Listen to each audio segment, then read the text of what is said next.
Motivational Monday. Today, we have the opportunity to discuss our purpose. What is your purpose in life? Where am I supposed to be? What is it I'm supposed to be doing? So many times I hear women say, I don't know what my purpose is. And outside of maybe being a mom or my job or a wife or whatever, what fulfills me and what is my destiny? All of those questions. So today I'm going to give you some tools that you can use to find out what your purpose is.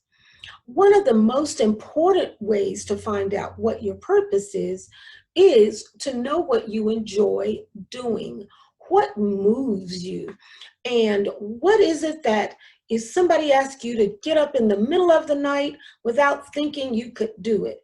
It could be that, oh yeah, I know how to sew. It's no big deal. I don't use a pattern or whatever, but that's not a purpose. I mean, that's just what I do. Or, yes, I know how to teach a little kid how to read, but, I didn't ever even really want to be a teacher. That just was sort of dropped into my lap. Those things, a lot of times, we take for granted as not being our purpose because it does not give us any passion.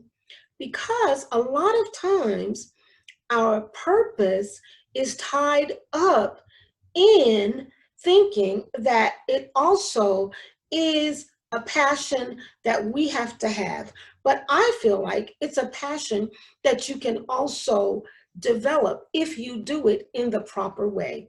Let me explain what I mean. Let's just take, for instance, a person sewing, and can be a very laborious thing. Yes, I just sewed because I didn't have money to buy my kid a Halloween outfit, and so I know how to sew, so I did, but that does not give me any passion. But because it's such a gift and it's something that you could do without thinking, maybe you need to broaden your horizons like, wow, what I wouldn't mind sewing or what seems like it would bring me joy is to sew clothes for orphans or to design clothes for stars or whatever the case may be. Your God-given gifts, those things, like I say, that don't give much thought to, that you just are naturally gifted at. That's a great place to start right there with your purpose, and it can become a passion, or it may already be a passion, but sometimes we put it on the back burner because we're like, yeah, what I like to do, I'm not making money with it. But as you have heard the old saying, they've even written books about it, is do what you love and the money will follow. And lots of times we don't recognize our purpose because we do feel like it's just a passion and I got to put food on the table. I'm a single parent.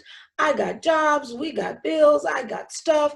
I don't have time to just drop everything and follow just some passion. I have got to make things happen right now.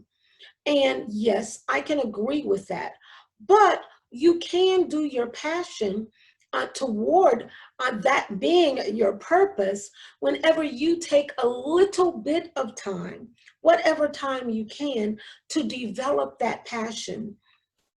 I know there was a young lady a long time ago, and her passion was to help young adults, young female adults, to achieve different goals in life.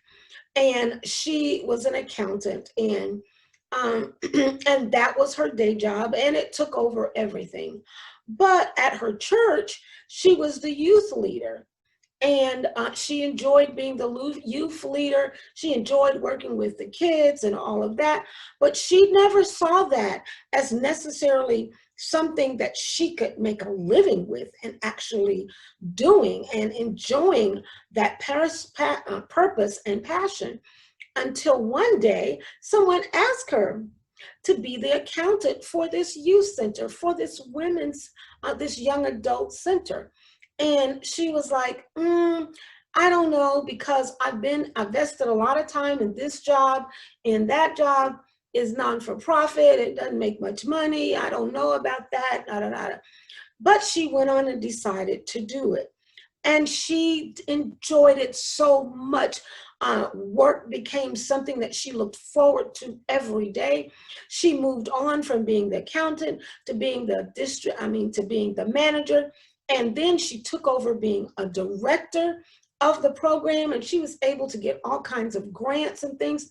But it came from her deciding this is a passion of mine, and realizing that just by teaching the kids at her church how much she really loved it. And then when the opportunity came, she decided to step out of her comfort zone and into her purpose and her passion.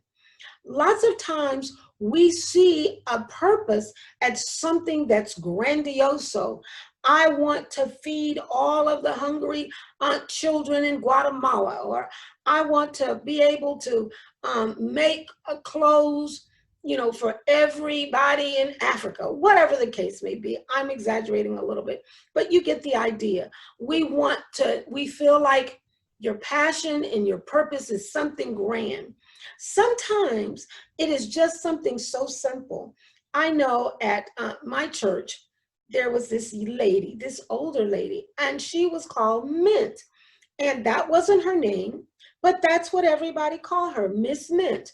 And one day, I asked her why, and she said, because I found out that my ministry was just giving out peppermints. And people who needed their breath freshened, or little kids, or she'd see a mother who was trying to deal with the child, she'd give them a little bit of peppermint, whatever the case may be. And that actually was something that was so meaningful to people. And it was just such a beautiful thing to see, to the point where they call her Minty, because she was living out her purpose. And it was something that she was passionate about, and she knew that she had a place and was actually needed and appreciated in the church.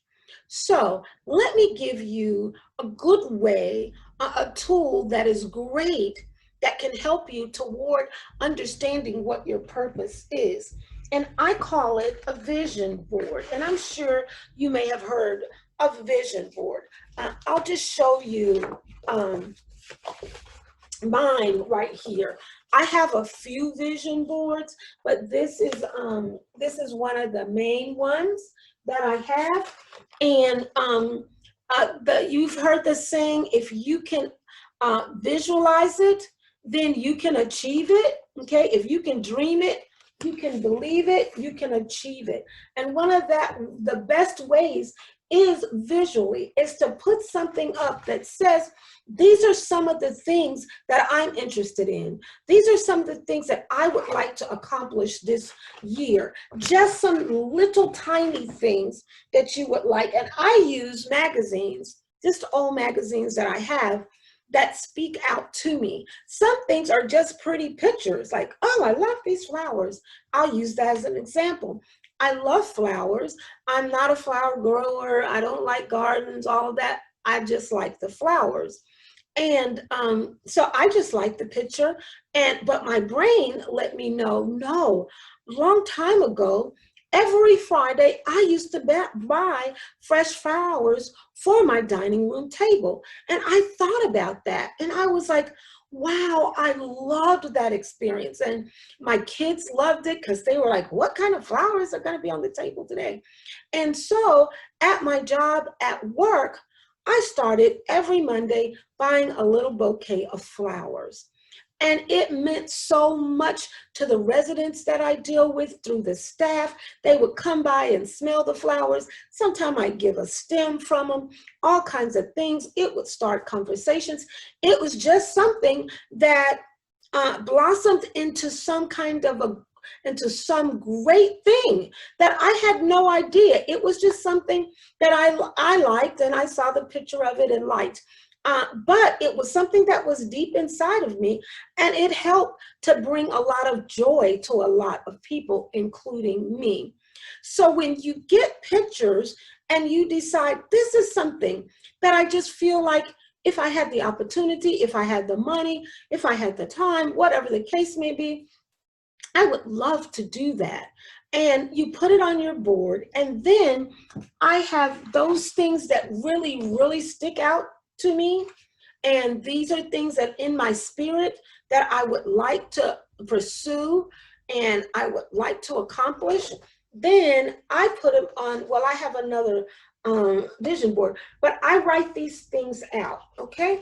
And then this is a month by month um, chart that I have. Because what I do know is that if you don't pursue the purpose and your passion, it will never come to pass. And we can look at the large picture, just like the lady who wanted to help the teenagers. Well, she didn't even think about, I'm already helping the young ladies. And I could just develop that. You know, it took some pushing and doing, and she reached that goal that she wanted.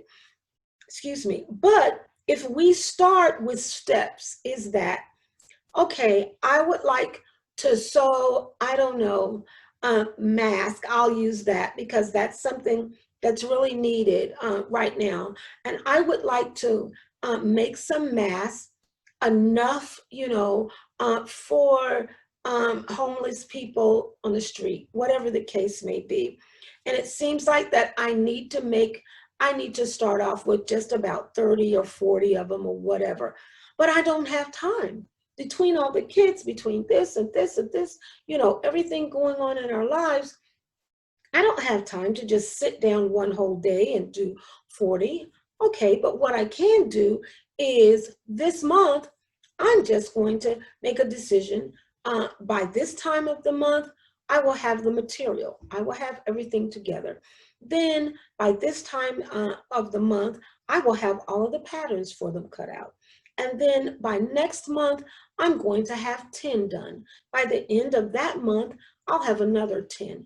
Just something that simple. And before you know it, you will have, I've accomplished that vision that you had. And it can lead to something so much greater. I truly, truly believe in my heart, every single person, in the world is put here for a purpose. Everybody is. And if we live out those gifts and the passions that we have, no matter how small they are, or no matter how small you may have to start, it can turn into something that is so meaningful to the whole world. We can look at Mother Teresa. We can go on and on at different people who've had different, just small little goals. With Mother Teresa, she just saw where the sick and the dying didn't have a place. Those that were homeless didn't have a place to lay their head as they were dying. And she just decided, I have some place and I can ask about this place or that place. And it ended up changing the world. And she was such a gift to the world. And then she did poetry, she did speaking engagements, she did art, all of these different things. That brings me to my last point, is sometimes we feel like I have to wait to do certain things.